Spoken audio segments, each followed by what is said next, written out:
listening to Fishing the DMV with your hosts, Thomas Ahrens and Jared Mounts. Fishing the DMV is brought to you by Jake's Bait and Tackle, located in Winchester, Virginia. If that doesn't get you jacked up, I don't know what will. Alrighty, everybody. Good morning. We are live from the Richmond Fishing Expo, day number 2. We are here, and we have our first guest. Apologize that we're a couple minutes late. Had some technical difficulties that we might talk about in future at some point. But joining me is our first guest of the day. So, sir, if you could tell everyone at home, like, who you are and why they should come out to the expo today. Yes, sir. My name is James Colburn. We fish out of the Outer Banks. I fish on a boat called the Wave Runner. I've been fishing in the Outer Banks for about 22 years. How did you get into it? I grew up on a scallop boat when I was little, and I've always loved the water. So it's kind of family tradition. How many generations did you come from? About 3 generations of watermen. Oh, wow. That's insane. Yes, sir. At what point did you know that's what you wanted to do? When I was about 6 years old. Really? Yes, sir. What have you seen different in the bay over the years? We pretty much fish the ocean side. We don't fish the bay. But our biggest problem come June is the sharks. I've had a guy on it. I had some people at Raleigh telling me about that too, and people I know that fish out in North Carolina, South Carolina area. What is going on with that? Because it's insane that the media says one thing, but people like yourself that are out in the water say something different. Well, in 1995, they passed an act that put them on the endangered species list. And ever since that, it's been a huge population boom because they don't have no predators. Okay. And, I mean, we're known for warmer water than anywhere else, and they just congregate there all summer. What kind of sharks are you seeing right now? Mostly duskies, a few hammerheads, but they really don't mess with your fish. Sandbars, makos, tiger sharks. Jesus. Okay, I know I have some friends that say like the bull shark population in Florida is also like it's stupid how bad it is down there. Like they can't even like go spearfishing in some places now. Well, they found out recently, like in the last few years, that our Pamlico Sound is a breeding ground for bull sharks now. Oh God. Yeah. That's absolutely nuts. Now, is that how much of that is an opportunity as well for shark fishing, or is it just like people just aren't as into that as the other big game species? We see a little bit of it for beach fishing, but it's not great. What kind of species are you catching right now? Like, what are the seasonal patterns that you're seeing? Right now, the giant bluefin just showed up in the Outer Banks. So my buddy caught 115 incher yesterday, which is roughly about 800 pounds. How big is too big to where it's not fun anymore? That big. Because you see the wicked tuna stuff, and it's like, I get it commercially, but for recreation, good God, if that's going to take me 9 hours to get it in. Yeah, I mean, this time of year we're commercial fishing for them. Okay, gotcha. You fight the fish out of the rod order. Oh my God. What size tackle are you using to catch them? We're using 130s, so 220-pound leader, like 200-pound Dacron, and 130-pound mono top shot. That's nuts. So besides the tuna, when do you get into reef fishing specifically? You can do that pretty much all summer. So it's a summertime thing? Yeah, like our tuna run primarily May, June, July, and then after that, the mahi show up. We go mahi fishing, and then August, September, we go marlin fishing. And then what happens in the fall and then in the winter time now? The fall, the tuna come back. We have a migration of blackfins, wahoos, mahi. We pretty much have every species there in September, October, November. Oh, wow. When you get into this time of year, if people wanted to book with you, how far out in advance do they need to look at booking, generally speaking? Usually we have some days open during the week, so like they can come down on like a Saturday or Sunday and look at the weather, and we can usually pick out the best day for them. Okay. When it comes to, I know like Ocean City, places farther up north, you have to go out an insane far distance to get to the shelf. The area that you're going out, what kind of distances do you have to run to get there? The 100 fathom line is roughly 32 miles. That's not too bad. No, sir. No, that's not bad at all. Because I think, isn't the shelf, it gets closer as you go down south, correct, towards Florida? You don't have to go out as far? Well, the shelf bends in and out. So, like the Outer Banks, we're about 30 miles, and then South Carolina, you're looking at 60, 70 miles. And then once you get to Florida, it dips back in. Okay, that makes sense. Huh. That's interesting. And then, guys, yeah, let me know down below if you have any questions. Let's see, we got Michael. We got Michael on YouTube that says, I've heard about bull sharks pushing into the Potomac years ago. With the shark population growth, could that become a thing again? Yeah, it will be. The bull shark population is out of control, in my opinion. It's exploding right now. Yeah, it is, and that's a whole other issue we could get into. Well, I mean, I commercial fish too, and about 5 years ago, we did some research with sandbar sharks. We tagged them, and yeah, there's way more than they think there is. Well, yeah, because that's the thing about the difference between like a biologist and a person that's out there for a living is, if you're shocking or whatever your time frame is as a biologist, it's not the same as when you're out there 365 days a year. That's right. Out there fishing. And so if you go out there just to collect for a week, you're not going to necessarily capture the right data. No, we tagged 2,000 sharks in about 3 days. Good God. Yeah. How do you navigate that in your industry? Is there ways that you can talk about that you can navigate the shark issue? Is it using higher pound tests to just get them in faster? Is it you have to just move spots a lot more? It really doesn't matter. I think like lately the sharks got used to the sound of the boats. So like once the boats get there, it's pretty much game on. That's damn. I didn't know I that mean, intelligent. you can be a lot of times if you're like the first couple boats here, and you hook some tuna fish, you'll get them to the boat, and then as soon as the fleet gets there, it's pretty much game on. And you vacate that area and go searching. Is that for all charters and all species, or are there just certain species where that's more of an issue? I mean, it's an issue bottom fishing too. But I mean, they'll eat your fish coming up. I didn't know that. Yes, sir. That's crazy. We have another question on Instagram. What kind of species are running for bottom fishing charters? We primarily catch black sea bass, a handful of triggerfish, and tilefish, and every once in a while we'll catch some groupers. Some groupers. Is that something that's coming up more south now that the weather's changing and we're having these warmer oceans? Yeah, that's right.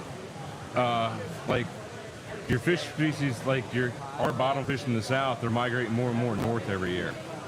Like a couple of years ago, you never heard of a cobia above like New Jersey, and now they're catching them all the way in Connecticut in the summer. Do you guys get togged this far down south yet? We have a few, but not many. That's more of a northern thing? Yes, sir. Okay, that makes sense. Yeah, because it's just interesting because I've had so many biologists on talking about the bay and the Atlantic with the striper issue, the population there where that's moving up more and more north and it doesn't have the same southern reach. And I don't know, it's just interesting to see what kind of species we're going to be catching here in the next couple of years out there in your area. What is going on, what you've seen with like Manhattan and the herring runs and things like that, anecdotally? Where I live, there's no shortage of them. That's so freaking weird. Well, we don't have the pokey boats there either.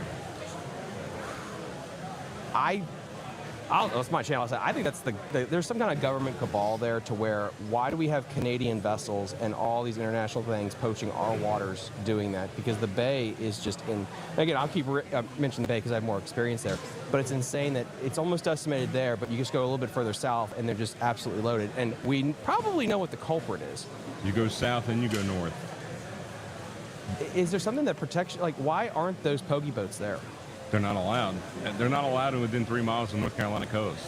Holy shit. Well, that's nice. Yeah, they can't come in state waters. Oh, interesting. I didn't know that. Huh. That's crazy. So what do you guys have coming up on your schedule? Right now, finish up duck hunting. Nice. And then switch over to the giant bluefin tuna, and then March, April, May, we'll start targeting yellowfins. Where are you going duck hunting? Blackwater area? No, Outer Banks. Oh, Outer Banks? Yes, sir. Oh, wow. That's something I didn't know about either. Known for the redheads and pintails. Again, the more I learn about the Carolinas, the more they're just a hidden gem. I went down to the Raleigh Expo last week, and it's so crazy that North Carolina and that area is not talked about enough for just tourism, hunting, and fishing. I mean, South Carolina is awesome, and it should get its love. It's a great place too, but it's just so weird that North Carolina is a lot of times forgotten about, which is a shame. Yeah, I mean, where I live, it was born for fishermen. I mean, that's what built that place was fishermen. And now, as the fishermen are fading away, it's more of a tourist thing now. Are you still having, with the economy and stuff, are you being able to book up pretty regularly? Yeah, I mean, last year wasn't great, but we survived the summer, and I think we fished about 80 days, 85 days, somewhere around there. Wow. For the summer. So if people want to book a charter with you, what do they have to do? Go to our website, fishwaverunnerobx.com, and give Captain Brian White a call. There we have it. Sir, thank you so much for coming on today. Just for this quick little snippet. Guys, if you want to come down to the Richmond Expo, come say hi to him, come book a charter. We're going to be taking a quick commercial break. We're going to be banging out some interviews this morning before our meet and greet at noon. Again, we're going to have a meet and greet from, what did you say, meet and greet's at 12 or 12:30 you have me? 12:30? Okay, they pushed it to 12:30 for some reason, but that's what we're going to be having. Quick commercial break, and we will be right back.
camera a little bit here.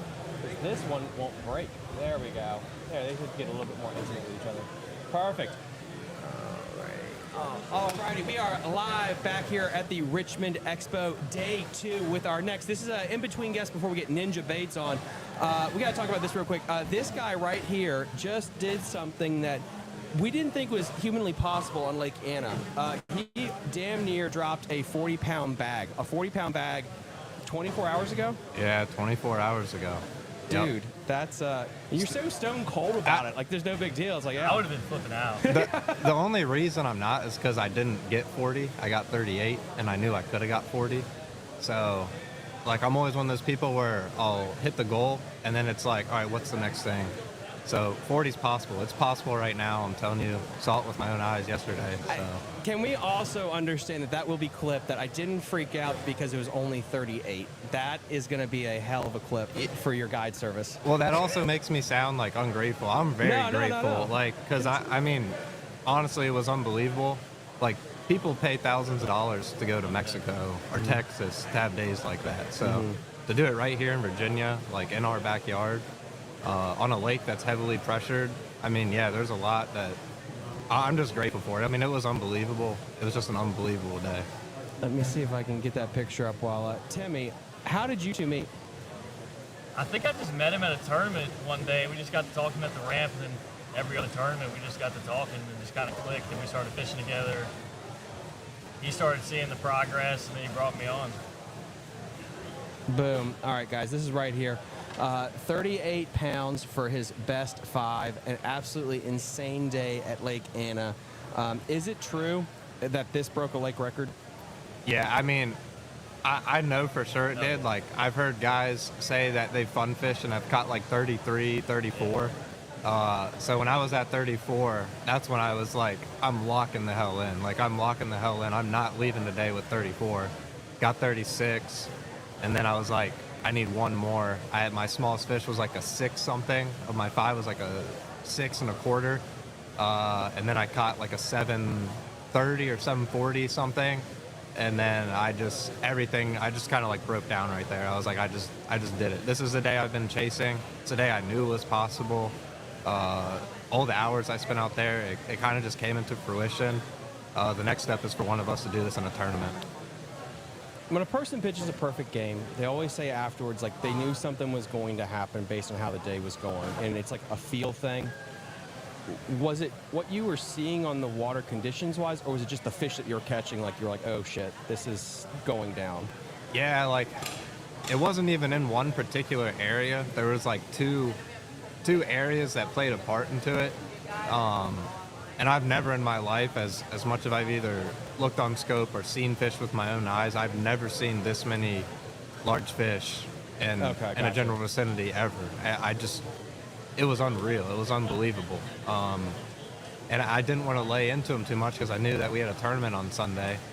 So I wasn't even like really locked in until it just started happening. Okay. And then I was like, now I need to lock in. Now I need to do something that's never been done on this lake.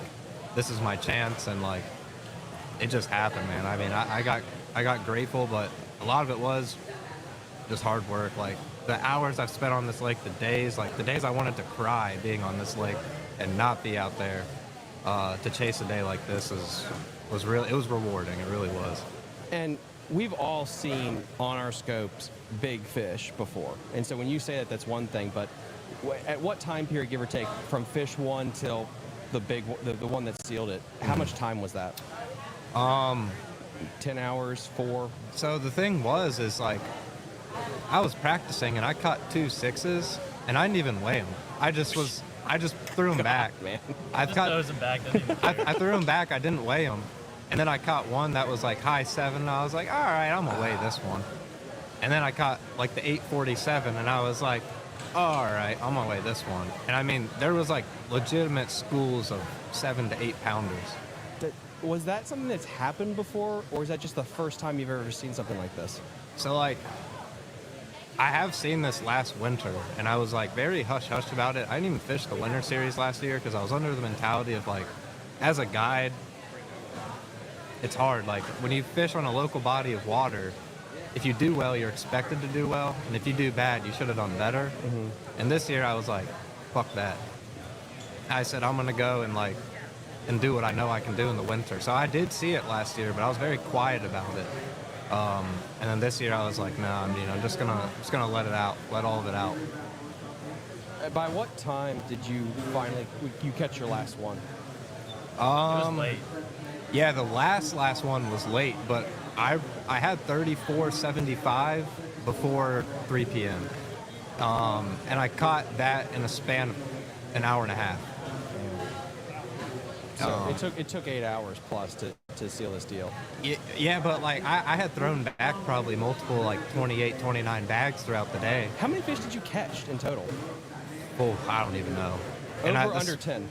Oh, way over. Jesus, Scott. It was probably 120 plus pounds of bass total. And Yeah, honey, you sent me one picture and you had 7 fish and it was like almost 45 pounds. Yeah. Yeah, there was one point when the Bubba scale was full and I hadn't cleared to make the best 5, and it was like, whatever, it was like 8 or something you can put on a Bubba. Yeah. And it was like something ridiculous, like 70 pounds or something, or like 60s or something, and I was like, all right. Guys, this was an absolute cartoonish day. That's why I'm kind of like, I'm leaving this photo up for you guys to see, because it was absolutely, truly remarkable. And I'll be posting more pictures to YouTube and stuff in the bubble scale. Actually, the bubble scale is up there. You can see it. Absolutely crazy day. High Pole Guide Services. The third head of this crazy thing, Matt Streichel. You might have heard of him. He's not here yet. But if people wanted to book a trip with you, or Timmy, or SB, how do they do that? Yeah, so the best way to book a trip with us is lakeannabassfishing.com. I made it super simple on the website where you can pick a full or half day. You can select your guide, and our availability is set up now through the end of February. We're kind of doing it in sections now just to make sure the dates that we are available, we're 100% available. And it's pretty limited, but the goal is to just fill up the dates we're available, and you can book directly on the site. If you have trouble accessing the site, just shoot me a message or talk to one of us and we'll get you guys set up. Absolutely insane. And then I know we got Ninja Baits here right now. Before we go, Tyler, Timmy, somebody from High Pole Guide Service will probably be here all day at booth 103. This is the Fishing the DMV booth 103 near the Bass Federation. If you see the Bass Federation casting kids, we're right across from them. You have a charity that you're doing as well, correct? Yeah, so it's very makeshift. Me and my guys just like to fish, so we didn't plan very great with this. But if you come by, we're doing a guide trip raffle. It's $10 per entry. All the proceeds are going towards a free fishing clinic that we're going to offer in the late spring, early summer. That's something that's super important to me. That's more important than the tournaments, the big bags and everything. Is really giving back and seeing these kids catch fish. That's just super important to me. So if you want to come support a really good cause and then have a chance to go out with one of us and have a banner day on Lake Anna, stop by the booth. Guys, there you have it. This was a little impromptu. Hopefully, if we have time, I'll get Tyler back on today. Again, somebody from High Pole will be here all day. We have another question here, or another statement. I had a couple that came over the TBS booth looking for a way to book with y'all. I can definitely see why. Yeah, absolutely. I will put a link somewhere to where you can get to his website as well. If you go back to any episode I've done with Tyler, SB, or Timmy, there's a link in the episode description to all their stuff as well. Since I'm kind of doing this with the Richmond Fishing Expo, I couldn't put every link under God's earth under it. But anyway, come on over to the booth 103. Somebody from High Pole Guide Service will be here, as long as somebody to collect the funds for their free fishing trip giveaway. We're going to take a quick commercial break. I have Ninja Baits on. Ninja Baits on is coming up right now. Oh, Thomas, one more thing. Yes. Make sure y'all book with Matt and Timmy first. They're way better than me, and I'm not even just saying that. Book with them first. That's just 38. Book with them first. Book with Matt and Timmy first. So there you have it. Come on over here. Pick who you'd like to book with. Book with Timmy. He definitely needs help. He's only finishing in second and first place every other event. And I don't know, Matt probably needs a new van.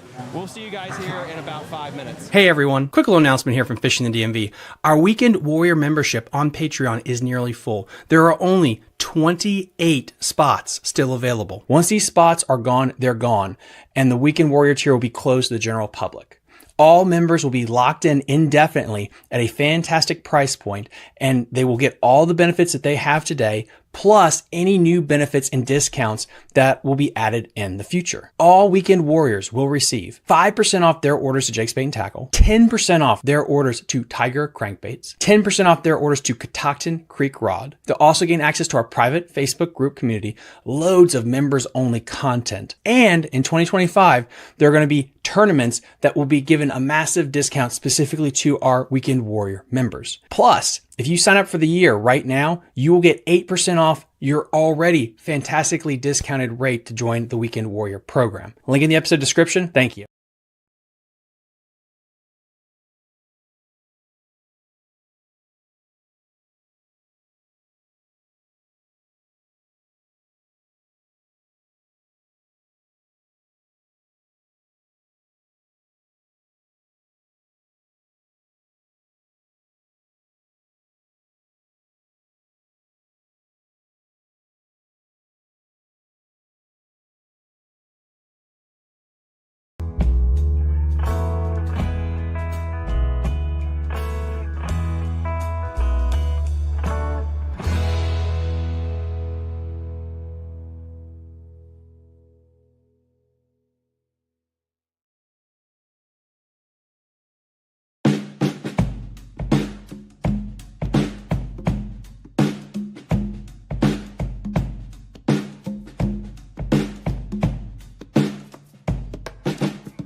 Go. Perfect.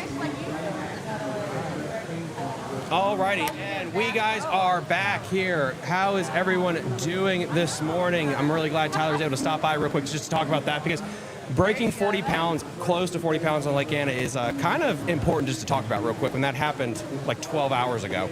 So, but anyway, we're back to our regular rotation here, and joining me is Ninja Baits. How you doing? Doing pretty good, man. How are you? I'm doing wonderful. So, yeah, I mean, tell me the story of Ninja Baits. So it's actually Ninja Tackle. Ninja Tackle. And the story behind it really is it's all about surf fishing. So there's not a lot of focus on surf fishing during COVID. Surf fishing kind of grew a lot of popularity, people having to be outside. But started surf fishing about 20 years ago. My dad took me down there, and as things progressed, ended up meeting some old salty dogs down there. They started teaching me how to actually catch some of the fish that were in the water. And my brother and I were sitting down there at a tournament, and just over a case of beer, we decided, we're like, man, we should start a business making our own rigs, just see if we can pay for some fuel and beer money and whatnot, and some travel expenses. And next thing you know, we've been doing this 7 years, and after working for a Fortune 50 company for 19 years, my wife told me, she was like, babe, I think it's time for you to see if you can do this full time. And now I'm 3 years in full time. So 3 years in, so this is 2 years after COVID year, right? Or 3 years? Yeah, Something I think like we're in that ballpark. Okay. So I never paid much attention to COVID, so it's just interesting with when I do all these conversations at expos with different bait makers. It's weird how like there's this pre and post thing with COVID where it's like there was a decision of like, I'm kind of done with doing what I was doing, and I want to make this jump into doing this full time. Yeah. Was that kind of the same thing with you? Did you have that moment where this might become a thing? It did. So, I mean, our goal again was just to make a few dollars over the course of the year. So we only sold our stuff to like one tackle store at first down in Hatteras, which is TW's, not TW's, it was Teach's Lair down in Hatteras. And within a couple of months, you know, down there's a tackle store all up and down Hatteras. You can walk to them almost. There's so many because, I mean, it's such a big fishing community that I started getting phone calls from people saying, I don't know who you are, but I got people coming in looking for your stuff. Who are you and how do I get your stuff? And so, you know, now up and down the Outer Banks, we've pretty much got our products in just about all the tackle stores up and down the Outer Banks. We've got quite a few in Florida and Alabama. And then, you know, as we grow, the worst thing that I could possibly do is try to invite more people to the table than I can afford to feed. So that's when my wife was like, look, babe, you know, you got to try this full time, see if you can do something. And, you know, we're pushing on the door of about 40 tackle stores across the country that carry our products. So, and everything started with just hand tying these rigs. So I'd end up coming home, working all day at my full-time job, grab a bite to eat, and I sit in the garage until about 2 to 4 o'clock in the morning tying these things, and so, that was it. Talk to me about it. I mean, just walk me through this while I hold this up to the camera. So, interesting float design. Why would you want that? So from a float design, I always say that your packaging, first of all, has to catch the fisherman, because if you don't catch the fisherman, there's no chance in catching the fish. But at the same time, just like in the bass fish and freshwater world, the colors can make a difference at certain times, temperatures, days, you know, water clarities, that kind of stuff. Generally speaking, the floats, when you're saltwater fishing, sometimes you have crabs to worry about, so it'll help keep the bait off the bottom a little bit, just to kind of deter the crabs from stealing your bait before the fish get there. That's crazy. And then that's I guess, would that be like a 2/0 or a 1/0 size? That's actually a number 2, so it even gets smaller. Oh, wow. I think equivalent-wise would be like the size of a split-shot hook. Okay. So, but the rigs are made out of 100% fluorocarbon, which same thing in the bass world, I guess, at least in the set rig fishing when we're out there on the beach. Having the rig not, you know, the least amount of stuff that you can have on a rig to deter a fish and have them focus more on your bait is the goal. So you use really small swivels, fluorocarbon for your line, smaller hooks, so that when you're using your bait, there's not as much hook to be seen, you know, that kind of stuff. Interesting. So have you started to branch out or think about branching out to different products as well? So the business started specifically making just these rigs. Those, yeah. And then I have a mentor, which I highly recommend most people do get a mentor, have a mentor. And he's a local legend down in Avon. Joe Moore, he owns a company called One More Cast. And he taught me a lot of stuff when it came into starting the business and getting into the surf fishing business.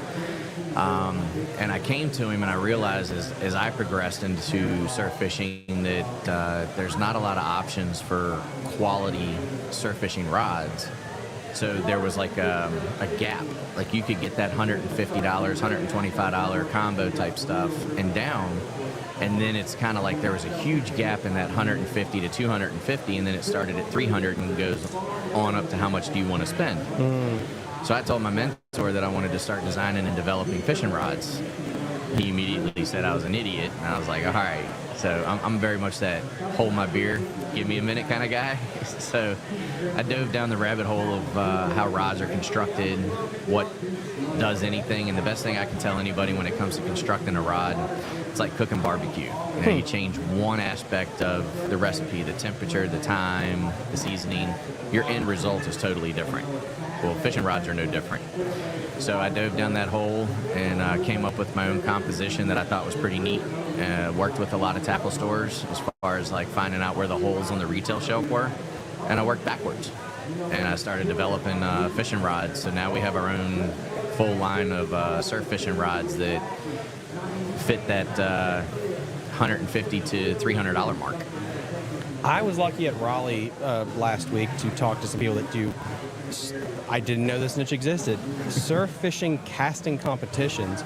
Oh, yeah. And surf fishing tournaments. And I was like, this is and I started to binge it on Google at 2 in the morning. It's like, that's freaking insane that you could basically stand at home plate and launch it out of Yankee Stadium. Yeah. Like, dude, that is wild. Oh, these guys are casting 600, 700, 800 plus feet. Stupid. Those are big rods, and these guys are top notch. I mean, you figure these guys are casting, some of them, they have the ability to cast 3 football fields. I mean, it doesn't sound like that much when you say 6, 7, 800, even up to, I think some of them maybe 900 feet. I mean, that's 3 football fields. It's insane. And when you talk about that torque, and this is probably, most of your customers are not doing this as a competition, but I'm thinking that's a hell of a lot of torque. So when you build these rods, how much of it is just durability versus like a sensitivity of like a shaky head rod comparatively? So I tell everybody that you can get as close as you want to having the best of both worlds, but at some point there becomes a point of diminishing return where you got to pick one direction or another to kind of go with the rod. Do you need the power for the distance, or do you need the sensitivity for the bite? I've done the best I could with getting my particular rods on the surf, because you have to throw heavier lead. Especially in the Outer Banks, you're throwing 2-3 ounces just to get started. I mean, a lot of times when you get down there and these guys in the big drum fishing side of stuff, the rule of thumb down there and the phrase is 8 and bait. So you're throwing 8 ounces plus another 1 or 2 ounces of bait. So you have to have a rod that's got enough backbone to throw that, and sometimes they are throwing it as far as they can get it. I mean, sometimes we're overcasting the fish, but you've got to have these rods that can hold that weight and hold the power of some of these guys being able to just give it everything they got. That's insane. So if people want to find your product, and guys, you need to come on down to the Richmond Expo. We're going to be here until, well, it's nice that these badges have it, until 6 p.m. today, or 10 a.m. tomorrow mornings when they open. Come on down and see him so you can check out his booth and purchase. If they can't make it, do you have a website? How can they get a hold of your product? So we're at ninjaTackleVA.com. There you have it. So try to keep it pretty simple. We're right here just south of Richmond. Run my entire business out of a 1-car garage, so we don't have a storefront, but we're doing the best we can with what we got. Guys, please go help him out. Go purchase his product. Go check him out here at the expo. Again, we're going to be taking a quick commercial break. We're going to be pumping through as many of these booths as possible here to finish out Saturday at the Richmond Fishing Expo. Sir, thank you so much for coming on. I really appreciate it. Thank you for the opportunity. All right.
Do you fish? No. You know, people who don't fish think that fishing is lazy or boring, but it is the complete opposite. There are 100 little decisions to be made, variables to be considered, and you're never quite sure what made the difference. Did I cast too high, too far to the left? Did I reel it in too slow or too fast? Is the lure too shiny or too dull? Do I stay here or should I go over there? And you know it's not luck, but you do not know by how much. Because I am never disappointed out here, because I don't expect anything, because anything is possible. I can be hopeful out here, even in failure. Because I know if I just go out there around that tree, it might be different. Something might be different. Something I do might make a difference. You're listening to Fishing the DMV with your host, Thomas Ahrens. Fishing the DMV is brought to you by Jake's Bait and Tackle, located in Winchester, Virginia. If that doesn't get you jacked up, I don't know what will.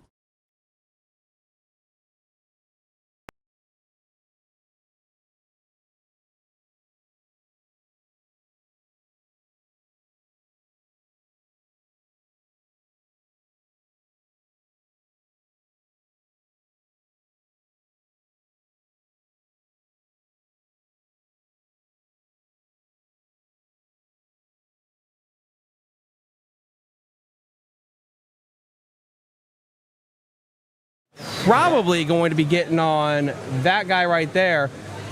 Hey, McChicken, McCluskey, sit down. Yeah, come on. Lies. All right, so I'm gonna guilt trip this guy into it. But anyway, so I know we'll get you sometime. But anyway, we got we're gonna get good right there. So what we're gonna be doing, guys, we're gonna be taking a quick break while we get our next guest in here. We're gonna take a quick break, and then we'll be going on with the next part of the show. So we're gonna be going live in about probably 10 minutes with our next guest. Getting Jiggy with it is coming on at 11 a.m. Getting Jiggy with it is coming on at 11 a.m. So we will see you then.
Alrighty, guys. Sorry about that. We are back. We are back for a quick little.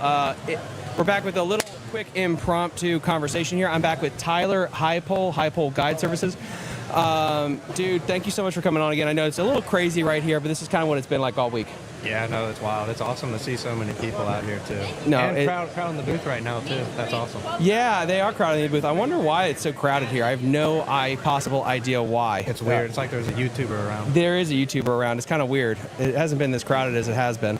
But anyway, you have a really, really cool program going on. You're going to be doing a youth competition, or what is it? Could you explain that again for people listening? Yeah, so last year we hosted our first one, and really what it was is like we just had, kids between the age of 13 and 18 that want to come out, spend time, like a day on the lake with us, learn a bunch of different techniques, whether it was without forward facing, with forward facing, just breaking down a lake map by map. So this year we're trying to expand on it. We've got Timmy and Matt helping as well this year. So we're going to be able to bring out more people, and we have a raffle going on right now. It's $10 per entry. And all the proceeds towards that are just going right to that free fishing youth clinic, free for them. And then we're going to try to provide tackle and little things like that we can give to them for this clinic coming up in late spring, early summer. So I did have a question come in. If they can't make it today and they want to donate, is that something we could probably in the future get set up? No, we can set that up right now. Like, people have been Venmoing the guide service right now, and we're jotting their names down. Like, we're not going to just draw the names like today. Everyone's going to we're going to get the information, and then by Monday we're going to pick a winner for the guide trip. There you go. So guys, I will figure out with Tyler how we can do that, and I can put a link in the episode description. And I'll have Tyler back on again to promote this as well. So do you have a ballpark of how much you're trying to hopefully raise? Is there a goal in mind? You know what? It really doesn't matter to me. Like, if it's $1, then the kids will get bubble gum. If it's $50, maybe they'll get some beef jerky and a few baits. There's not really a dollar amount I want to put to it. Anything helps. If we raise $0, it's coming out of my pocket because it's important to me, and I don't even care. It's money that's spent for the right reasons and something that I'm very passionate about. How did you start your guide service? The story, that's actually a really good question. I don't know how in-depth you want me to get in that, but we got 20 minutes. So after I graduated college, I was working a corporate job, and I fucking hated it. So, I hated it with a passion. So I quit my job, a very good job, and spent every waking hour on the lake because I love that lake. I've always loved it. I slept in my truck. Had this epiphany one day before I quit. I was just like, I'm going to start a guide business. This is what I want to love to do. I'd rather be happy, doing something that I love than be miserable every day. So I quit the 9-to-5, lost all my benefits, literally lost everything for a little bit just so I could guide, just so I could fish. And it sounds crazy, but And what year was this that you basically gave it all up to chase this dream? That would have been, I kind of started in 2022. That's when it was very kind of nonchalant. I got the LLC, got everything started, and then I was working my 9-to-5 while still guiding for a little bit, and I eventually just quit, went all in on the guide business. And now here we are. You have a couple of people working for you. How'd that work out with Timmy and Matt? How did you guys get together? So for Timmy was always the kid at the Derby that I could see the passion in his eyes. When he came back and he didn't have a good day, you could just see it in his eyes, and I knew that he wanted to get better. I could just see the drive in him, and I think we attracted to each other like that because we're both very driven people. And then I got to talking to him, and then Timmy's become a little brother I've never had. I'm not afraid. I love Timmy. Timmy's literally my little brother, and everything's just clicked, and I want nothing but the best for him because he's a damn good fisherman, and I'm very happy that we got to fish together, and he's guiding now. It's insane how that like all clicked together at the same time, where you had this absolute perfect storm. And guys, I'm sharing right now kind of an image of him dropping this 36 to 38 pound bag that was absolutely insane, close to a 40 pound like eclipse on Lake Anna. You guys have been finishing in a couple of tournaments. Maybe it was 2 weeks ago. I'm going to get this wrong. First, second, and third. I mean, it's incredible how consistent you guys are being right now on Lake Anna. Yeah, no, we're being very consistent, and the thing is, I know because we're all under the same umbrella of HPGS in a sense. Every single fish we're catching, they're our own fish. We're all finding new shit.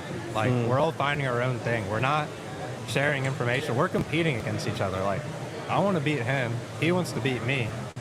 I really want to beat Timmy because, like I said, he's like my little brother. But I also want them to beat me. So, like, we're competitive about it as well. But we've been very consistent, but it's just how driven we are. And, I work a 9 to 5 again now, on top of the guide business. Matt's busy all the time. He's Matt. He's doing all sorts of things. Timmy works, Monday through Friday as well, so we're not even out there all the time too. We're going out there and we're using our instincts and that screen that everyone wants to hate on. So that's another thing that I'm taking that screen off this spring. I'm going to win one without it, so everyone can stop chirping. Dude, I just think it's kind of the chirping is overrated here. We got. Let's see, here we go. We got Jake. Oh, is this true? Jake Highpole. Happy birthday, baby brother. Yeah, that's my brother right there. It is my birthday. Yeah. Today's your birthday? It is, yeah. Dude, that was a great birthday present you got yesterday. Oh my God. It was. Yeah, no, it was a great birthday present. And shout out to Jake too. He's the reason that I'm fishing right now. Really? Yeah, he's the reason I'm fishing. We don't really come from like a family that bass fish. My brother just started fishing from the banks, started fishing in John boats, and he's the reason that I'm fishing right now. So thank you, Jake. Dude, that's freaking incredible. How hard was it for you to get as dialed as you did? Because it's not just like, okay, anyone in theory could drop a dirty 30, have a day, but you are just chopping wood in tournaments. You're just being so consistent. Was it a moment this year that you feel like it kind of clicked compared to other years? I was doing this last year, not to the extent, not like dropping 30s, but I was doing this last year in the winter, but not fishing the winter series. Like I had mentioned earlier, with the whole being a guide, fishing tournaments, I didn't want to ruffle feathers. And then this year, like I said, screw it. But to get as dialed as I've been recently, the winters, I'm the best like all year in the winter. It suits my style. I like to fish it like I love winter fishing, but to get this dialed, there's no shortcut. It was being on the water, being cold as shit, not feeling your hands, not wanting to be out there, and just figuring it out. I don't know if there was a moment that it just kind of snapped, but momentum's a real thing, and I definitely found a little momentum this year, and I've been able to carry it forward. And we're going to probably dip into the controversy here just a little bit. But first, guys, again, if you want to, please go check them out. Highpole Guide Services. Timmy, somebody will be here to talk to today. And also, we are going to have a donation box if you would like to see this kids event happen this summer. So again, come on by booth 103. We're near the Bass Federation. I'm feeling like the live scope is now just cope. It's just so much copium. It's getting cheaper. Everyone can have it. It's not like it's $10,000 anymore. The price is going down. And when people just want to shrug, be like, oh, well, it's just because of forward-facing sonar. It's like, well, at some point, it's like, no, it's because you're unwilling to learn the technology. Yeah, I agree. I've been fishing for a long time, and I've had tournament success a long time before it. I won an ABA event on a lake I've never been to before LiveScope existed. I've fished for a long time without it, and I know how to, and I'm not afraid to get my teeth kicked in if I need to take it off. But I think it is. People just look for the negative. That's something that's new. It's been new to me and Timmy a lot this year. a lot of hate and all that, but just kind of keeping, you know, your head forward. And there's a lot of people that are really, you know, congratulating us and being very positive. But I think when you do something like that, you know, I don't know what it is. I think it's just the easier thing to do is to be negative, and it's very unfortunate. But yeah, I think LiveScope's a scapegoat for that. But that's fine. Like I said, this spring I'm gonna take it off my boat and I'm gonna win one. And if I don't, I don't. Or I'm gonna go donate my money to guys like Bill Deeds and all these guys that just absolutely whack them all the time. Like, we have a lot of respect for the guys out there that are older than us. Like, I don't want anyone to think that we don't. We have a lot of respect for all the guys that really know how to fish that lake and take our money a lot. I did have a question that yesterday, which is it possible to catch them any weight like that, shallow, on Lake Anna at any time of year besides the spawn? Or is it just a deep bite? You could catch 30 shallow. I don't know you catch 38 or 40 shallow. No, yeah. But you could drop a 30 shallow. Really? I think it's got to be like the stars and the moon have to align. I mean, I've weighed like fun fishing on guide trips. I've got like high 25, high 26. So been one bite away from doing it shallow. And like, you know, that's without scope too. Like there's times of the year where you don't need it. Like we run like a whole month of guide trips where that thing's not even like turned on or being used. And you can still catch the crap out of them. I mean, there's probably a lot of those guys like that I mentioned, those names that are well established on Lake Anna that have probably done it before. And shallow water, I mean like 8 foot or less. While this was going on, everyone, yesterday, while Tyler was breaking records as an early birthday present for him, and guys, let me know in the comment section, wish this guy a happy birthday, because this is a heck of a gift that he just got, and he's spending his birthday here amongst all of us crazy people. I had Odenkirk on in that chair, and we were talking about what's going on in Occoquan Reservoir and Lake Anna right now is insane. And we were talking about the potential of consistent 30-pound bags. And he says it's interesting because he doesn't think the F1s are showing up as the top-end 5, 6, 7-pounders that you're seeing at Northern Strains. Does that mean we're just at the beginning of Lake Anna's like peak? I feel like we're just getting to the point of like this is about to be a thing. Yeah, because that bag yesterday was all Northerns. There's not a doubt in my mind. Those are all just big Northerns. The F1 thing, I think, and like we're in a good cycle from good spawn years. The grass is coming back in the lake, which I'm a huge advocate for. The grass this year was the most incredible grass I have ever seen on the lake. I know there was times like 20, 30 years ago when it was like insane, but this is the best grass I've seen. The F1 stocking, the amount of bait. So the lake's on an upward trend. I hope it's not peaking just yet. I think the way it's being managed and with the vegetation, I mean, the sky's the limit. I think it's going to get better and better because the lake is being managed much better. The water willow is back. When I was a kid, the water willow was not as popular as it was right now. Guys, come on by booth 103. Come out and see High Pole Guide Services. They're going to be here all day. They also have a donation box if you would like to get this youth fishing clinic on this summer. There's also ways that we can do this digitally as well. People want that hooked up. We got Michael that says, I bet with those weights, I bet with those weights, magically the BFLs will somehow find a way to host a tournament on Lake Anna. Thank you. For the love of God, could we get our butts in gear and get Anna a BFL? Just every 5 years is fine. Because the lake can hold a BFL-style event. And why are we going to almost North Carolina for the Shenandoah Division when you got Lake Anna right there? And it is killing it right now, man. Yeah, no, I mean, I would love to see a BFL out there. I mean, I know I'm going to sign up. It can, the lake fish is small, but can certain times of the year can fish very big. And there's a lot of different ways. There's always multiple patterns going on, multiple ways to catch them. I think it'd be a perfect spot for a BFL. I mean, I don't know, BFL's like, I mean, you could easily host 150 boats. Like, I don't think you'd have a problem. Well, I mean, 2 years ago, when the Veterans Day tournament didn't have a bunch of caps and stuff, there was 130, 140 boats, something like that. Yeah. And you guys can correct me in the comment section. I probably got those numbers off, but I fished that one. I think I fished it with Matt, actually, and it didn't seem crazy. Like it wasn't uber packed. It spread the field out a lot. Now that was November. I think time of year would be very big about that, but it can definitely hold 150 boats depending on the time of year you put it, and it won't feel uber packed. Yeah, I mean, I agree, and you could win it depending on the time of the year. You could win it anywhere on the lake with the right 5 bites, like all the way from the dam, all the way up the rivers.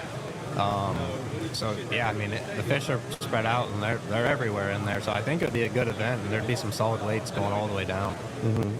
Again, guys, come on out, check on the booth. We have Getting Jiggy with it at 11 a.m. Getting Jiggy with it at 11 a.m. And then we will have the meet and greet at some point after that, right? Did I? Oh, shit. All right. Well, sorry about that. It's called Getting Jiggy? Oh, Getting Jiggy. I don't know what the hell I was talking about. Sorry, guys. I had a Joe Biden moment there. My apologies. Anyway, one more time for High Pole, happy birthday, boss. If people want to book a guided trip with Timmy or SB, how does that work on the website? So you just go to LakeAnnaBassFishing.com. There's going to be a bar on the top. It's going to say book online. You're going to see all our trip options. Enter your information, easy peasy. We get an email, get your contact, get in touch with you, go out there and catch some fish. There you go. Tyler, we got Fish for 5. Can't wait to meet you people. Have a happy birthday, bro. Yeah, Fish for 5. Come on out. Booth 103 at the Richmond Expo. We're going to have a bunch of guys here from High Pole Guide Service. Someone will be here to talk to, and then we also have a donation box out in front. They're going to be putting on a youth fishing day this summer. So come on by. We're going to take a quick commercial break, and then we're going to be back at 11. Also, guys, if you'd like to, come check me out on Patreon. We only have 28 more spots left for Patreon, but I'm shutting it down. No more members for the foreseeable future. That way I can give you guys the best tournaments, the best sponsorship, discounts and things like that, and private content. Again, go check me out on Patreon. We're going to take a quick commercial break, and we'll be back with our next guest. Hey everyone, quick little announcement here from Fishing the DMV. Our Weekend Warrior membership on Patreon is nearly full. There are only 28 spots still available. Once these spots are gone, they're gone, and the Weekend Warrior tier will be closed to the general public. All members will be locked in indefinitely at a fantastic price point, and they will get all the benefits that they have today, plus any new benefits and discounts that will be added in the future. All Weekend Warriors will receive 5% off their orders to Jake's Bait and Tackle, 10% off their orders to Tiger Crankbaits, 10% off their orders to Catoctin Creek Rod. They'll also gain access to our private Facebook group community, loads of members-only content. And in 2025, there are going to be tournaments that will be given a massive discount specifically to our Weekend Warrior members. Plus, if you sign up for the year right now, you will get 8% off your already fantastically discounted rate to join the Weekend Warrior program. Link in the episode description. Thank you.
let me adjust that camera a little bit there. I know split screen on StreamYards can be a little fickle. Alrighty, and we are back live from the Richmond Fishing Expo. Come on out and see us, guys. We are booth 103. We have 3 more guests before our meet and greet will be starting. Our meet and greet will be going all day. Thank you, everyone. I see Patreon members starting to line up now. Thank you for your patience. We have our next guest on here, so I'm just going to stop talking and just ask him to introduce himself. Thank you so much for coming, guys. I really appreciate it. I appreciate you for having us, man. My name is Kenneth Morgan. This is Riley Morgan, my daughter. Hi. This is Joey Gander. Hey. And we are Getting Jiggy Sport Fishing. So we make hand-tied custom jigs out of feathers. We have a rattle. We primarily use this for cobia. We're pretty local. We're in Virginia. We fish Chesapeake Bay. But this is just the start of Getting Jiggy. I mean, we got a lot of big things happening this summer. We are going to launch our charter business. We have other lures coming out. I mean, that's pretty much us getting started this year. Well, how did this crazy thing come together? So, all right, so we are me and Joey, but we are die-hard cobia fanatics. I mean, obsessed, completely obsessed. So we cobia fish a lot. We like to throw jigs. Well, what happened was last summer we realized that it was really hard to find the cobia jigs with feathers in bait and tackle shops. So we decided to start trying to make our own. We weren't thinking that we were gonna, turn this into a business or anything. We just basically made it for our own. I posted it on Instagram, and next thing I know, I had shops hitting me up trying to buy them, and it's pretty much we've been full-fledged Getting Jiggy cobia jigs ever since. What is the cobia fishing scene like in this area if people don't know or people have never even heard of it somehow? Okay, so there's nothing like it. Like I've done a lot of different styles of fishing, but for cobia fishing for us, we ride around in the boat. We have a tower, so we're elevated. We ride around. We look for the fish with these special polarized glasses. They swim on top of the water. You can catch them by themselves. You can see 1 or 2 of them. You'll see them in big balls of bait, and they get massive.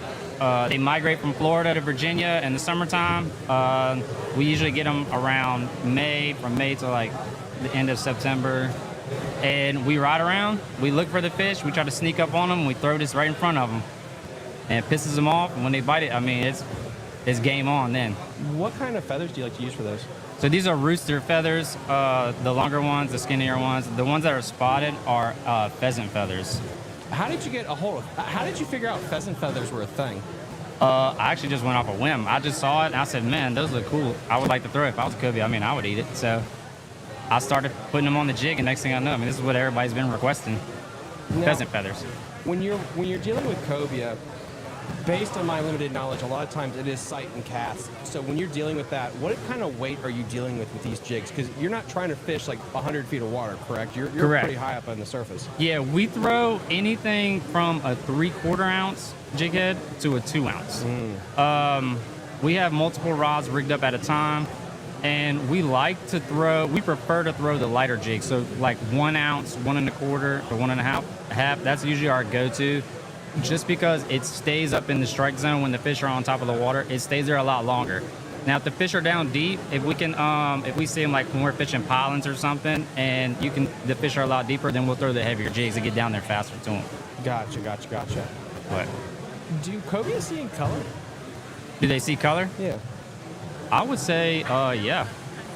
As far as I can tell. I mean, how do you pick which kind of colors for them, depending on the water clarity time of year? Like when would black and blue be better versus the white and pheasant colored? I don't even know what to call that. So we usually go off of like the water clarity. If it's real murky or whatever, then we'll use like the darker colors or the more brighter colors and stuff. But I mean, when it's clear, like, I don't know, I feel like it's more like an opinion thing. Like, I have my go-to colors that I like to throw. Joey throws different colors than I throw. We both have the same success, but it's no different than your freshwater stuff. Some guys like their chartreuses, some guys like their black and blues. You find a color that you like, you stick with it. What is the cobia fishing season like? When does it really get going? One more time? When does the cobia season really get going? Everyone starts really going out. The end of May, start really looking for them, and that's when you get your days where, hey, I've seen 2, hey, I've seen a dozen. So usually about that last 2 weeks of May to the first 2 weeks of June. So anywhere between them starts really ramping up. When you're searching for cobia, it's really interesting, like the different species they'll tag on to. Because I've seen, again, on YouTube, like people that they will spear them off of bull sharks, off of rays. Why do you have any idea why they do something like that? Why they actually attach themselves or like buddy up with different species? Well, being part of the remora family and everything, they're going to want to, buddy up with stuff and go along. We see them all the time. Sea turtles.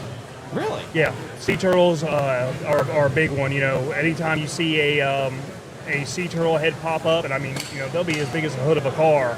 You'll go up to them, and we've seen multiple cobia, not just one on them. We've seen them, tag along with some pods of dolphin, and like you said, stingrays are a big one. Yeah. Stingrays, you'll see a big group of stingrays, and they'll be underneath of them. Multiple videos of that too. We've even seen the sea turtles try to shake them off. It looks like, it's like the cobia are like pestering them. And I've even seen the sea turtle on the surface, and half of the cobia is out of the water. That's on top insane. of them. Goodness gracious. We got a question here on Instagram asking, what is the biggest cobia that you've ever caught or you've seen caught? My biggest cobia was a 60-inch. Little Miss Riley right here. What was your biggest cobia? 48 inch. 48 inch? How did you catch that all by yourself? Oh my goodness. She had a little help. But it was hers. What kind of boat are you guys going out in for this? Do you have the crow's nest, the whole Yeah. Yeah, we have, last year we ran off of a 20-foot boat. Wow. Yeah, we had, it had a whole entire tower up on top. This year we're running a 30-foot boat, and we have a gap tower going on literally as we speak. So we're gonna be up there. That's insane. Why do they hang out at the surface like that? Is there any rhyme or reason to why they do that? That's another. I feel like some people say different things. I feel like it's more of like a sunbathing thing, because usually you don't see them until the sun is out, and like later in the day, around 10, 11 o'clock is when you really start to see them on the surface. Before that, like we usually catch them then, like I said, like in like bait balls and stuff, but they're not necessarily on the surface then. Okay. But when it's like real warm, like real hot, the sun's up, it's beaming down, that's usually when we catch them right there on the surface. Like I said, it's almost as if they're sunbathing. Is cobia fishing getting better, worse? Like, where are we right now in the last couple of years with cobia in this area? I would say it's getting better. The only downfall, it's really trending. There's a lot of people cobia fishing out there. That's like pretty much all I ever hear about in the summer. And when we're out there, we see a lot of boats with towers. Bad? Yeah. Wow. Do they react to the pressure at all? Yes. Yeah, you can usually tell if a fish has been casted that same day, because they won't bite anything. That's crazy. We throw eels, we throw bunker, we throw live bunker, we throw jigs, and sometimes, they just... Very, very finicky, yeah. Very finicky. Yeah. And we always write that off as they've been casted at. We've had days where we've seen, 24 fish and only caught one, and, perfect cast. Even the fish will turn at the bait, whether it be a live eel, one of our jigs, a live bunker. They'll actually turn at the bait, and you're like, oh, well, we're about to get hooked up, and they just dive down and go away. So. That's nuts.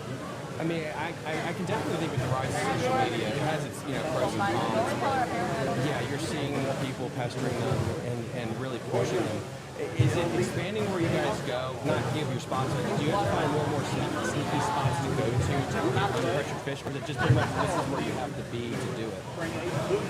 No, it's expanding. I'm not really a big firm believer on the whole spot burn, so I'm definitely okay with telling where I'm fishing at. Usually, it's easy to tell where the fish are when you get out there, because that's where all the boats are. Okay. Because usually people aren't going to stick around if they're not seeing anything. How far in the bay do you think they'll push? Do you think I'm sorry? How far into the bay do you think they'll actually start pushing? Do you think they'll push more into the bay as time goes on? Yeah, definitely. We've caught them pretty far up north in the bay. Oh, wow. We've there's some days in the season we've been up there. and we've caught cobia. That's pretty much the only place we were seeing them that day. That's absolutely insane. So if people would like to get a hold of your jigs, how can they get a hold of you if they just can't make it to the expo today? So we have Instagram. We're at Getting Jiggy Sport Fishing on Instagram. We are building a website right now. It's going to launch February 1st. And that's pretty much it right now.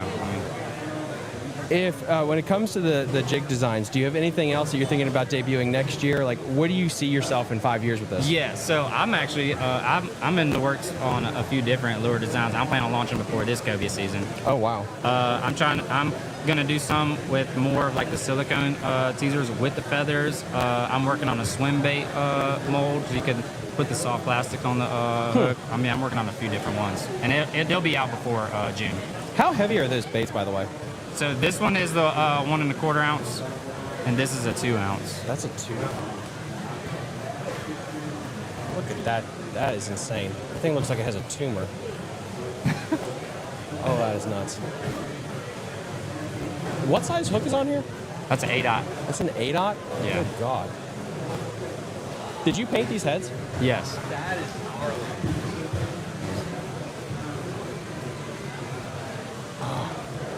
Dude, that is so cool. That is a thick hook. I can. What are you throwing this on leader material? We run 30 or 40 pound braid, and then we have a 30 pound fluorocarbon leader. That is awesome. I mean, guys, thank you so much for coming on. I really appreciate it. If people, again, want to find you one more time, Instagram, and then the website will be here shortly. Yes, February 1st. The website is gettingjiggyfishing.com. Awesome. There you have it, guys. Thank you so much. Come see him at the expo. It's absolutely packed here. We're going to take a quick commercial break, and then we're going to be getting with our next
All right, perfect.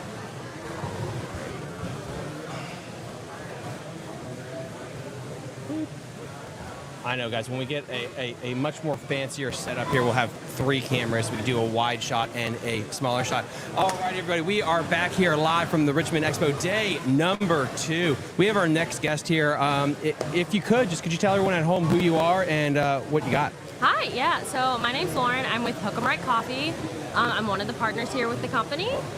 So we have some free samples that are going out today for everyone to try. We also have an exhibitor special where if you buy our tumbler, we offer free coffee for the exhibitors for the entire weekend.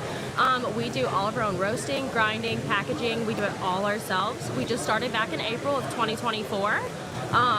And yeah, so we're just trying to get started, and we're doing pretty well so far. We're out of Annapolis, Maryland. How did this whole idea get started? Yes, so basically all of us owners, partners, we're all into like hunting and fishing. And honestly, when you're getting up so early, you're kind of like swinging by the gas station, you're grabbing a cup of coffee, and no matter what, it's just not good. Like you just can't get it how you want it. So basically, we started roasting. It took a while, some trial and error to get the roasting profiles that we have for all of ours. But really, it's because we just want to have a nice cup of coffee in the morning while we're going out to do our thing. And so you got a ton of really, really cool designs. First, I want to say, like, the marketing on this is fantastic. We created that all ourselves, and then we worked with someone to get it on a bag. Which was the first one that you developed? Absolutely. So the blue crab right here is the very first one. It's our medium roast Brazilian. It's going to be very, very smooth and a little milder in flavor compared to our dark roast Brazilian. They're the exact same, very similar. You're just going to have a bolder flavor. We do small batch roasting, so you're never going to get those like burnt, ashy, bitter aftertaste. Our whole motto is to have a very nice, flavorful, smooth cup of coffee. And then if people want to find you here at the Richmond Expo, what is your booth number? So our booth number is 27. We are located really close to the food court. Yeah, so absolutely come find us. We also, all the show staff at the front door, they have all of our cups. So if you see one of them, just ask them and they'll direct you where to go. Do you have social media? How can people get in contact with you if they really want to be able to purchase your coffee online? Absolutely. So we do have hookamrightcoffee.com. You can find us on Facebook. We're on Instagram, TikTok. Hopefully that doesn't get banned. Knock on wood. We don't have YouTube yet. We're working on that. But yeah, we're definitely on all the major platforms. And you can order it from our website. If you find us at a show, we are slightly discounted, but we'll give you a coupon code to give you a 10% off for your first order online as well. And then one more time for the people at home, what is the name of the website? So it's hookamrightcoffee.com. Perfect. Well, I mean, thank you so much, guys. They're absolutely slammed right now. It is a big deal. Head on down here. We're going to take one more commercial break before our last guest of the morning session. Thank you so much for coming by. I really appreciate it.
All righty, everybody. We are back here live from the Richmond Fishing Expo. This is part one of the day.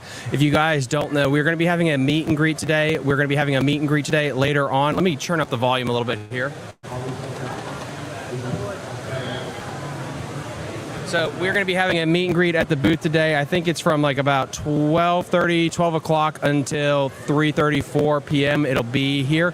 So if you guys want to come by, say hi, I'll be here available to you. It's been an absolutely crazy day with a ton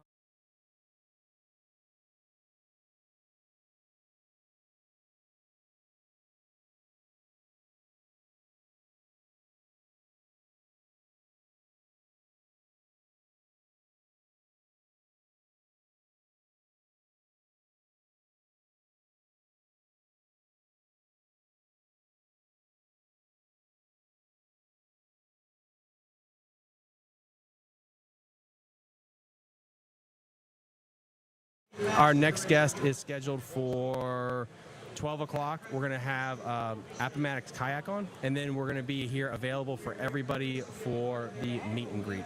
So again, hang in there. We're going to have about a 20-minute break.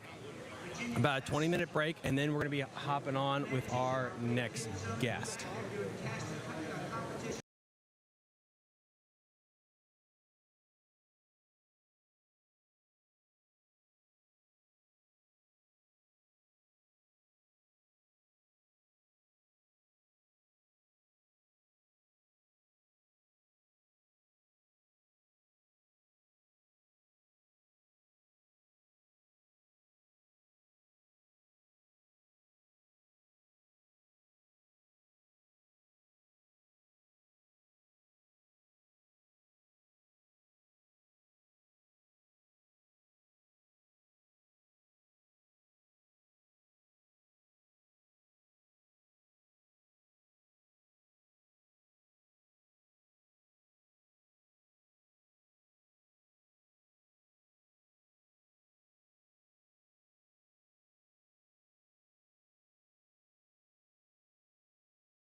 guys, we are back with a little surprise guest here. We have Shane Flint of Shane Flint Outdoors. Shane, thank you so much for coming on. I really appreciate it. Yeah, no problem. Thanks for having me. This is becoming an annual tradition, it seems like, here at the Richmond Fishing Show. It really is. This is when I get to meet up with so many of my people. It's crazy because of where I live. I'm not really geographically located to anything, being out in the boonies of Hagerstown, so it's nice having Richmond as kind of the central hub. It's insane how big this niche that you've created has grown.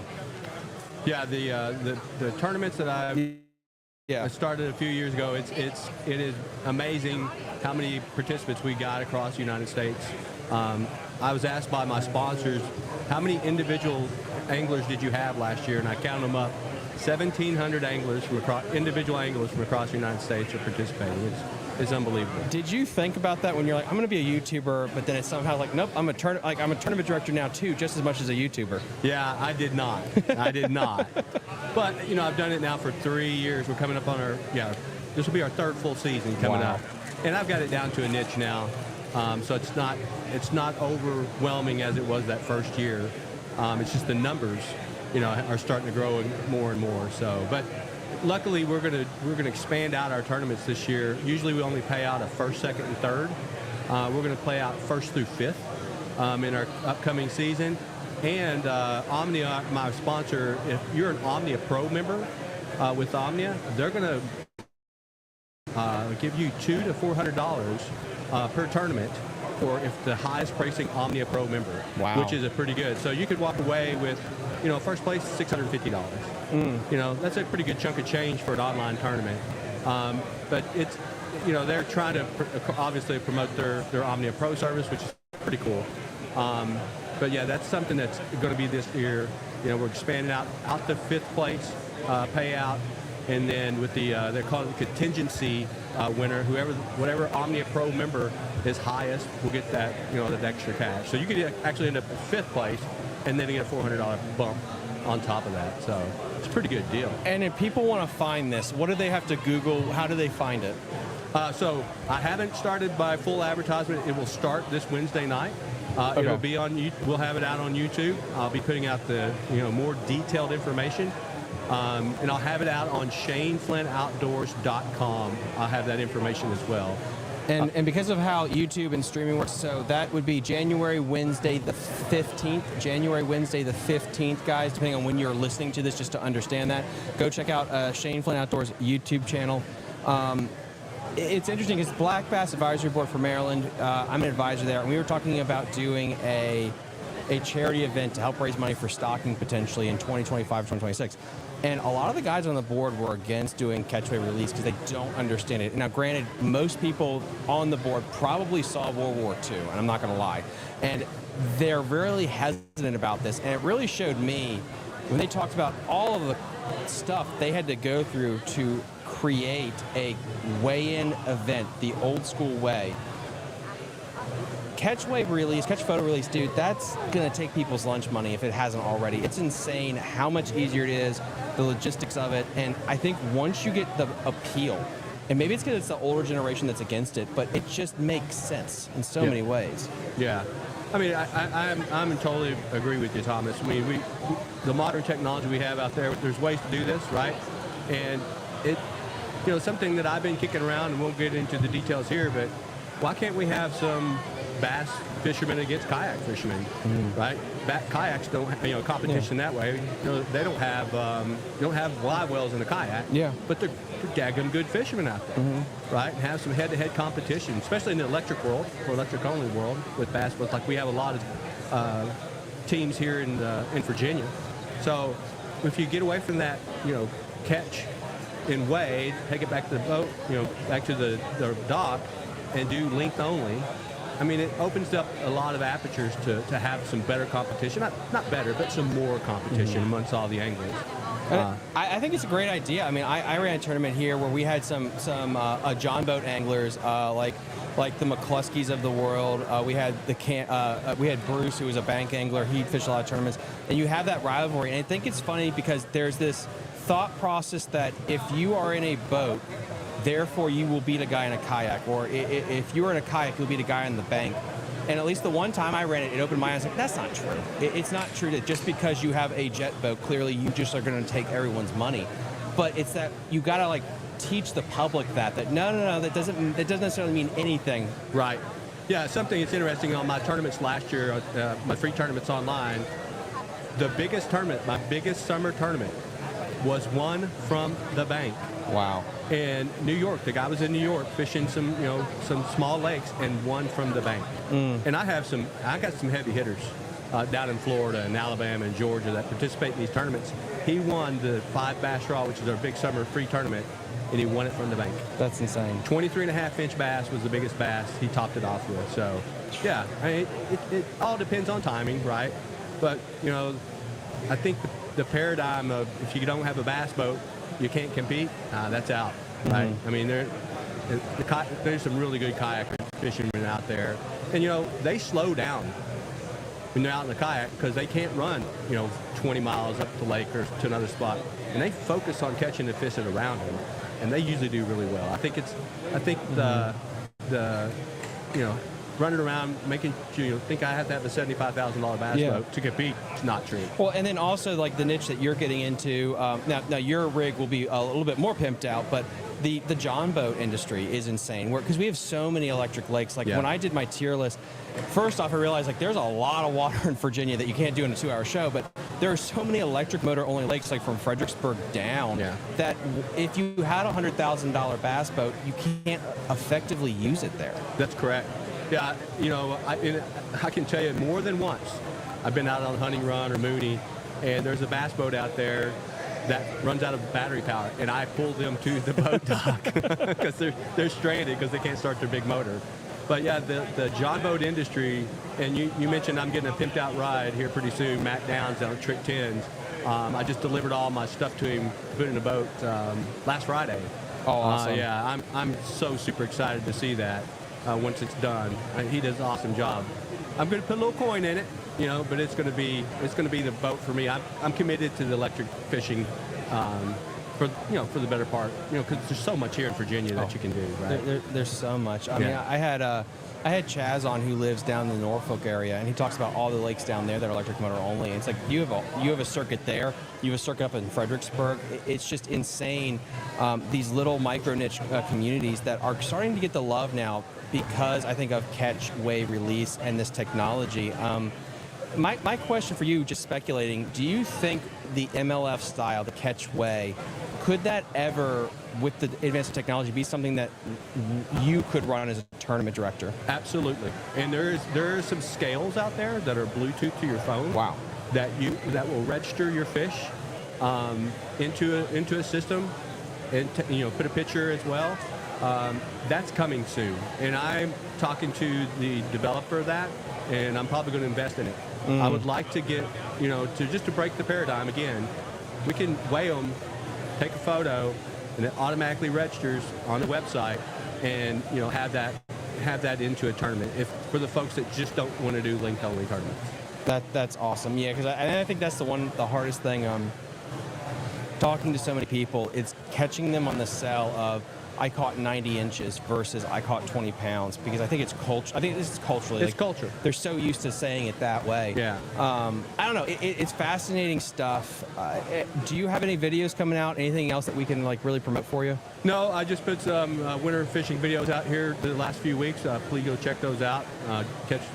I put my secret winter bait out, which is the red jig. Man, they hammer the red jig in the winter. If you haven't seen that, check it out.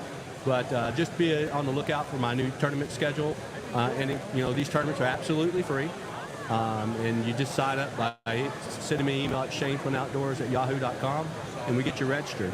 Something I'd like to add, though, Thomas, if you are fishing one of your local club tournaments and you're in our tournament, the fish you catch in your local tournament can be registered in our online tournaments. So it's not restricted to just the fish you caught. When you're not fishing a tournament, you can utilize those catches as well. We got a great comment here from Tim Mick. We could use this to get kids started. Yeah, 100%. One thing I'm looking for, it probably already exists, is getting a bag. I think it was Victor Albert, who's one of my Patreon supporters, a bag that can hold the ruler. So that way, with your bank fishing, you can have easy access to that thing as well. It probably already exists, and if it does, I'll link it somewhere because I think it's a great idea. If you're a bank fisherman, you can catch the bug, and you can get addicted to this. No, that's really cool stuff. You went to Florida too, didn't you? I sure did. I was down fishing Kenansville and Headwaters, and had a daggum good time. I was looking for that 10-pounder. I didn't get but a 7-pounder, but yeah, it's good fishing down there, and get away from the cold a little bit. It was a good time down there. No, dude, and as always, I'm really glad I was able to get you on here to help promote that. Guys, really go check him out. He runs a fantastic tournament organization. When we get closer to the drop time, I'll also push this on my stuff as well. He's going to be down here a little bit longer. A key reminder that we're going to have Tyler Highpole of Highpole Guide Services. He's going to be here on and off throughout the day to promote his youth event that he's going to be doing this summer. He's going to be auctioning off a free fishing trip with him. All you got to do is come on down here and you donate $5 to enter the lottery for that. I'm going to take a quick commercial break here, guys. We're going to have our last guest potentially, and then we're going to be doing a meet and greet the rest of the day. I will talk to you guys soon. Hey everyone, quick little announcement here from Fishing the DMV. Our Weekend Warrior membership on Patreon is nearly full. There are only 28 spots still available. Once these spots are gone, they're gone, and the Weekend Warrior tier will be closed to the general public. All members will be locked in indefinitely at a fantastic price point, and they will get all the benefits that they have today, plus any new benefits and discounts that will be added in the future. All Weekend Warriors will receive 5% off their orders to Jake's Bait and Tackle, 10% off their orders to Tiger Crankbaits, 10% off their orders to Catoctin Creek Rod. They'll also gain access to our private Facebook group community, loads of members-only content. And in 2025, there are going to be tournaments that will be given a massive discount specifically to our Weekend Warrior members. Plus, if you sign up for the year right now, you will get 8% off your already fantastically discounted rate to join the Weekend Warrior program. Link in the episode description. Thank you.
Do you fish?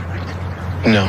You know, people who don't fish think that fishing is lazy or boring, but it is the complete opposite. There are 100 little decisions to be made, variables to be considered, and you're never quite sure what made the difference. Did I cast too high, too far to the left? Did I reel it in too slow or too fast? Is the lure too shiny or too dull? Do I stay here or should I go over there? And you know it's not luck, but you do not know by how much. Because I am never disappointed out here, because I don't expect anything, because anything is possible. I can be hopeful out here, even in failure. Because I know if I just go out there around that tree, it might be different. Something might be different. Something I do might make a difference. You're listening to Fishing the DMV with your host, Thomas Ahrens. Fishing the DMV is brought to you by Jake's Bait and Tackle, located in Winchester, Virginia. If that doesn't get you jacked up, I don't know what will. Hello, everybody. We are back here live from the Richmond Expo. We are finishing up our part one of day two. It's been absolutely thrilling. Tons of great guests. I thought the bucktail jigs for cobia, that was actually pretty cool. And we had Tyler Highpole on, Highpole of Highpole Guide Services. He's going to be here in and out throughout the day. We have his little box up here too if you'd like to donate to a youth foundation. It's actually a really, really good cause to help teach kids fishing. He's going to be back here later today as well. Well, we're going to be having the meet and greet here, starting here pretty soon, to where if you guys just want to come on by and just chill and hang out. We're going to have a ton of guests lined up for tomorrow, and I'm going to be whipping that up right now. We're going to be having, let me see, we got the meet and greet starting in about 10 to 15 minutes. We're going to be doing our meet and greet, and that's going to be going on the rest of the day. But I'm going to be whipping up the schedule right now. So, what we have at 10:30 on Sunday morning, the Lord's Day, we're going to have Brian Lancaster of Mare Marine. He has a really cool story. He not only does the bass stuff, he does the saltwater stuff. I've been wanting to get him on for like 3 years now. We're going to break bread, and we're going to be talking about that. We're going to have phony fishing on. We're going to have HTF hard turn fishing on at 11:30, Tiger crankbaits at noon, and we have so many more guests starting Sunday morning. We will also potentially come back on this evening after our meet and greet. The meet and greet here at the Fishing DMV booth, which is booth 103, is going to be starting right now. So if you guys want to do, hey guys, so yep, the meet and greet is going to be starting right now. So what we're going to be doing is I'm going to be ending this stream. If you guys want to, come on, hang out at booth 103. Booth 103, come on and hang out. And yeah, we will see you later on this beautiful Saturday. Talk to you guys later.